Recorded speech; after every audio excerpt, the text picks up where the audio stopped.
You know? Gonna vomit everything up. Somewhere you got a cellar with some wine in there 1,500 years old or more. Oh yeah. Hey, it's finna be transferred. You know? Who knows? Alright, and then on top of that, even if that wine get destroyed, we gonna have the spiritual power to make the real deal. Hey, the real deal. That's proven in the scripture. See? Going with real deal. You know, even if that wine get destroyed, we're gonna have the best. We're gonna have the best of everything. Everything.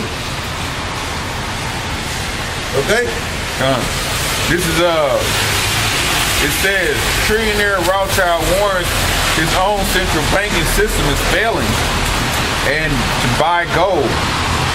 We have been highlighting the wave of billionaires who are all getting out of the stock market this summer and buying gold. Well, now drugs pop up the stock market. Drugs pop it up, man. Without drugs, man, they couldn't uphold that stock market, man. But that will bring the money in, man. They're sorcerers and witches, man. They deal with them drugs, man. Okay? They deal with them drugs, man. They was the ones that's bringing all that crack into the communities, man. To take community, man, and fund the wars overseas, man. They was the ones who allowed Bill Clinton and Hillary them, when Bill Clinton was mayor in Arkansas, to bring all that dope from down into Mena, Arkansas, man. To use their port, man. So hey man, they all into that, man. They all into them drugs, man. Go ahead, bro. It says, let me get back to it. It says, of course, he's not officially on the top of the most wealthy list, but that is because the Rothschilds have been experts at hiding their wealth for centuries. It says, when Jacob's great-great-great-great-grandfather, Meyer Amschel Rothschild, died in 1812. Yeah, close to it. You know? There it is. You hit it right on there. You hit it on there. It says, his will explicitly stated that no public inventory of his estates was to be published and that no legal action was to be taken with regard to the value of his inheritance. Well, like, for the law. Yep, like that scripture said, they hiding up their treasures, man. You know, just said that in James. It says, it's also been suggested that the Rothschilds used private, unrecorded, limited partnership to accumulate wealth. You know, like all the ones in the Panama Papers. It says, by the end of the 19th century, it was estimated that the Rothschild family controlled half the wealth of the world. Now, one can prove it, of course, but it seems likely. You can see their fingerprints on many current events. In fact, their family has likely caused and financed both sides of nearly every war since and controlled virtually every central bank. To see a full list of their crimes against humanity, click here. Should I click there?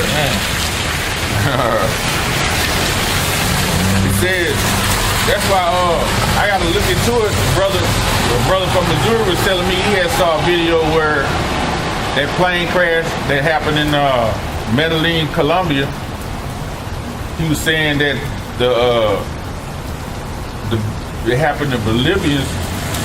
Told the Rothschilds they didn't want their central bank there no more either.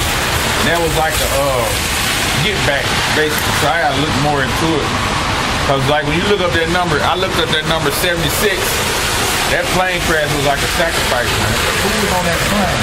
The Colombian soccer team. Soccer team, yeah. So when you look into that number 76, you know that was like a sacrifice, man. You know? Yeah, it equaled up to 13. So that's one of their numbers that you're dealing with. It says, And so when Jacob Rothschild says he's buying gold because the central banks are out of control, you have to laugh. He and his family have been in control of the world's central banks for centuries. And I'm reading this out of the Vigilante Report.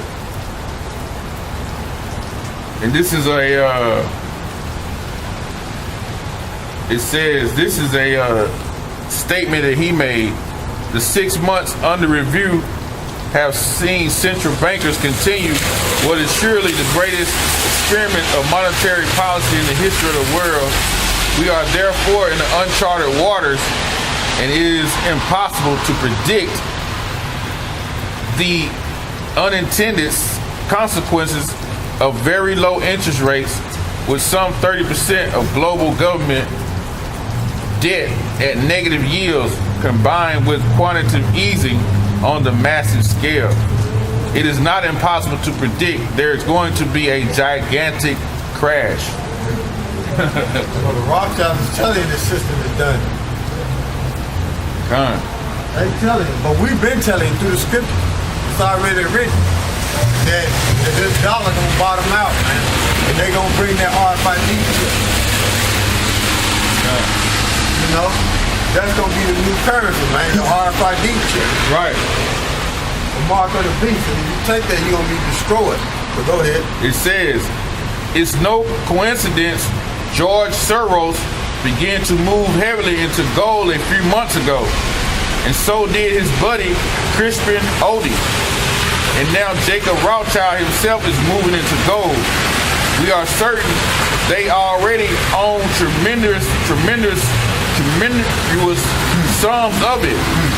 But he is buying even more now in the final days of Jubilee 2016. Right? It says, them Edomites mentioned about Jubilee, man. Hey, these statute laws and commandments weren't given to you Edomites. You so-called Jews, man. 25, 8. Right. This is just started at the top. Going through it.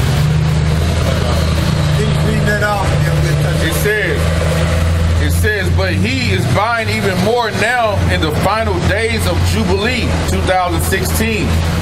Rothschild and the others wanted us to believe they are certain about this state of affairs. He's pretending he's making his move because he is worried. He's not worried. He knows what's going to happen. He helped plan it. They are actually concerned, but it's just an act.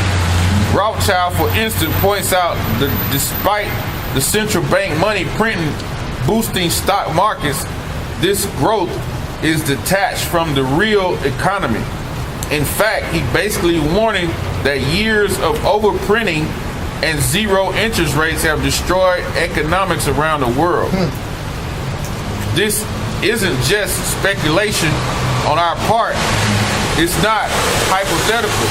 Globalist financial elites and even now the super elites are rushing into gold. They have the wherewithal to do it, but unfortunately others do not. It is estimated that 0.5% of the average American portfolio has exposure to previous metals, and that is probably all they'll have left once Rothschild prepares to destroy the system he created in order to buy up everything at pennies on the dollar like they did in 1929. They're just trying to still control that money system. They're going to give it up, man. All that money they got, they finna lose it, man. They finna lose the resources. You know, because it's not designed for them to keep it forever. You know, it's designed for Israel to come back into power, man. Right. They're going to like you know the Native Americans up under Yahweh Shai and King David, man. That's right. You know? All right. Hey. Nah, finish it off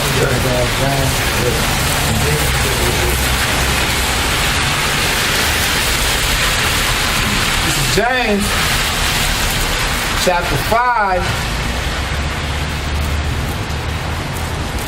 Like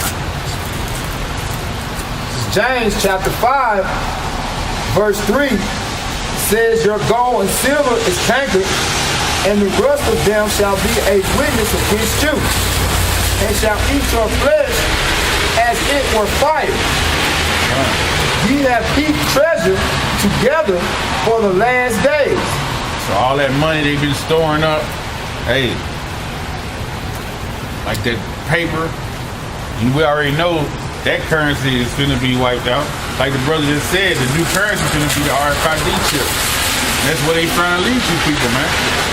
It just according to the Bible. And then that document just said that all you Americans, y'all can't afford to buy no gold, so what you gonna do? Y'all don't own shit. You don't own shit. Pursuing the AJR 192. If you don't know what that is, Google it. Yup. Go ahead. This is James chapter 5, verse 4.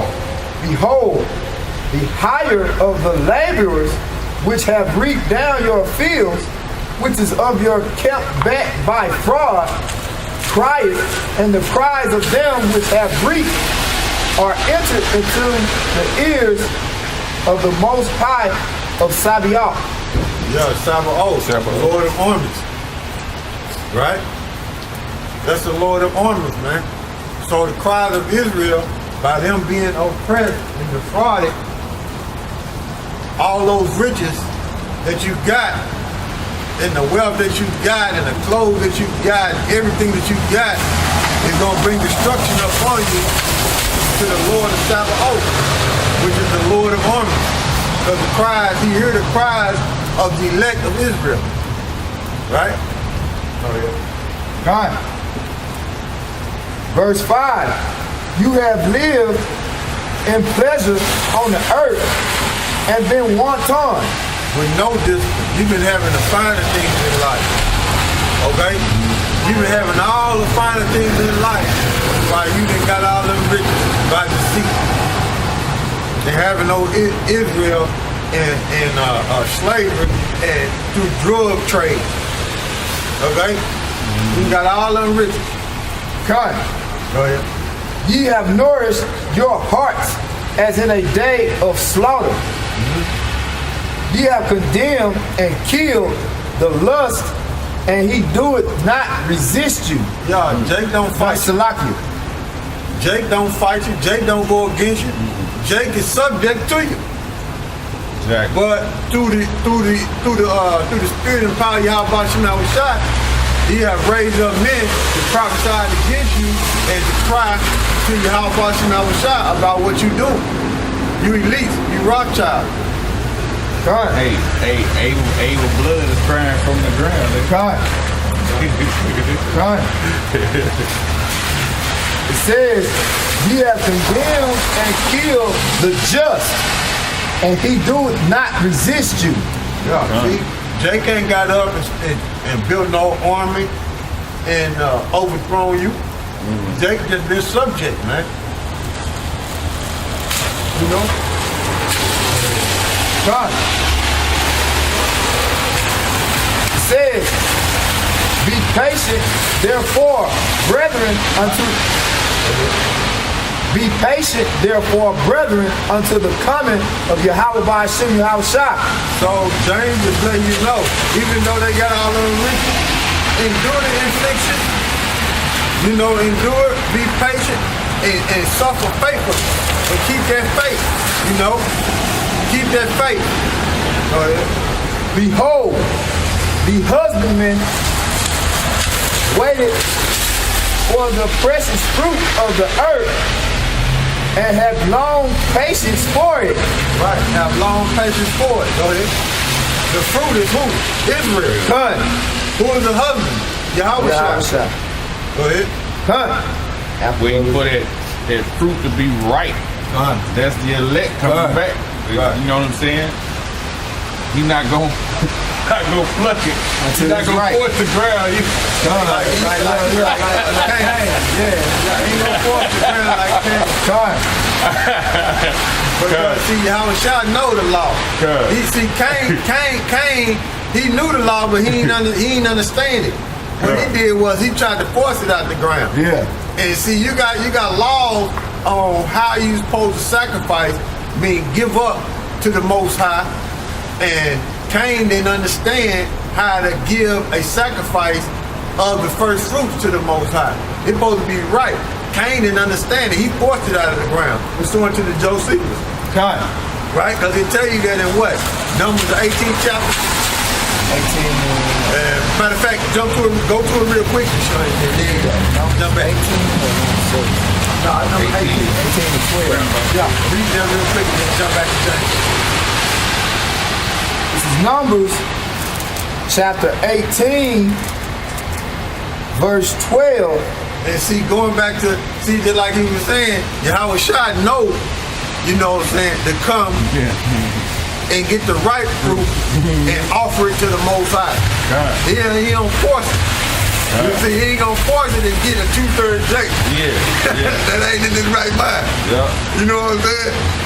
That's the spirit that you said that. You know what I'm saying? That's Numbers 18 and 12, right? 13. And then jump to 17, because that's dealing with the meat.